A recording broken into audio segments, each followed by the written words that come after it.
সম্মানিত দর্শক শ্রোতা, আসসালামু আলাইকুম। আপনারা দেখতে পাচ্ছেন আমি এখন একটা চর অঞ্চলে আসছি। এই চর অঞ্চলে এসে তো একটু ভয়ের মেজে আছি, না জানি রাসেলস ভাইপার সাপ আক্রমণ করে।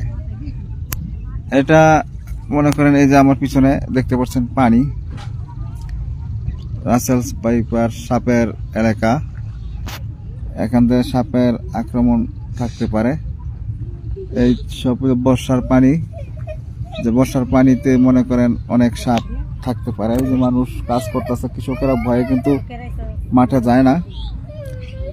আমি এখন যেখানে আছি এই যে আমার পিছনে শুধু পানি আর পানি। রাসেলস ভাইপার সাপের আতঙ্কে কিন্তু সকল মানুষই এখন ভয়ের মেজে আছে। শুধু আমরা নয়, এলাকার প্রত্যেক মানুষই রাসেলস ভাইপার সাপের আতঙ্কে ভয়ের মেজে আছে। কিন্তু রাসেলস ভাইপার সাপের আতঙ্কে এমন একটি ঘটনা ঘটে গেছে, এখানে এটা কোথায় থেকে আসলো, কিভাবে আসলো, এটা তো আপনারা আগেই বলেছি যে এটা একটা ভারতীয় সাপ। ভারত থেকে বাংলাদেশে এসে প্রত্যেক জায়গায় জায়গায় গিয়ে, এমনকি ঢাকা শহর রাজধানী, সেই ঢাকা শহরেও রাসেল ভাইপার সাপ আসতেছে এবং এখানেও ধরা পড়েছে। আবার ঢাকার পার্শ্ববর্তী এলাকা মানিকগঞ্জের যে যমুনা নদীর চর, সেখানেও রাসেল ভাইপার সাপ আক্রমণ করিতেছে। যেমন ঝিনাইদহ, রাজশাহী, রংপুর, উত্তর অঞ্চলের দিকে রাসেল ভাইপার সাপগুলো এসে এই বাংলাদেশের মধ্যে ঢুকতেছে। একটা রাসেল ভাইপার সাপ যদি এভাবে বাচ্চা দেয়, প্রত্যেকটা সাপ যদি ৬০-৭০টা বাচ্চা দেয়, তাহলে বাংলাদেশটা গড়তে তো আর বেশি সময় লাগবে না, গড়তে আর সময় লাগবে না। এখন আপনারা চিন্তা করে দেখুন যে রাসেল ভাইপার যেভাবে আসতেছে। আমরা এসেছিলাম এই রাসেল ভাইপার সাপ এই চর অঞ্চলে থাকার কথা, এখানে আমরা ভয়ের মেজে আছি। আর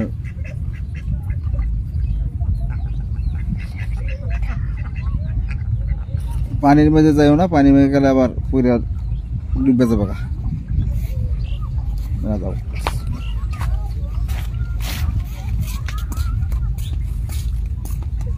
এই যে প্রত্যেকটা ছেলে মেয়ে কিন্তু আতঙ্কের মেজে আছে, রাসেল ভাইপার সাপের আতঙ্কে ভয়ের মেজে আছে। তখন না জানি রাসেল ভাইপার সাপ আগে আক্রমণ করে।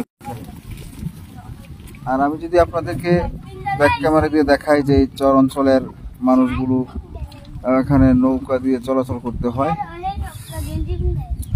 আজকের যে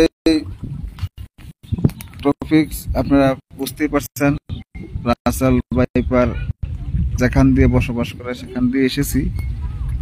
আর মানুষগুলো কিন্তু প্রত্যেকটা এলাকায়, গ্রামে গঞ্জে প্রত্যেকটা মানুষই কিন্তু রাসেল ভাইপার সাপের আতঙ্কের মেজে আছে, ভয়ের মেজে আছে।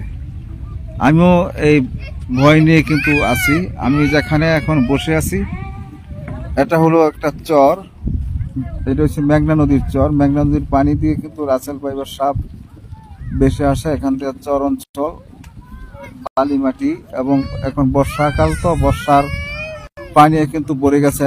দেখতে পাচ্ছেন এইসব বিল, খাল, বিল এবং নালা, এবং এইসব কিন্তু ফসলি জমি ছিল। এই যে এসব সবই কিন্তু ফসলি জমি ছিল। আপনারা দেখতে পাচ্ছেন এই যে যা আছে সবই ফসলি জমি। এই ফসলি জমির মধ্যে এখন এখান থেকে ধান, ভুট্টা, বাদাম সবকিছু লাগানো হয়। মাঝে মধ্যে বাদাম খেতে কিন্তু রাসেল ভাইপার সাপ থাকে। এই রাসেল ভাইপার সাপের আতঙ্কে কিন্তু আজকে মানুষগুলো ভয়ের মধ্যে দিন যাপন করিতেছে। মানুষের ঘরের ভিতরে সাপ থাকতে পারে। আর আমি যেখানে বসে দেখতে পাচ্ছেন এটার কিন্তু পুরা চরের মধ্যে একটা ঘর। আপনার ব্যাক ক্যামেরা দিয়ে দেখাচ্ছি, এই যে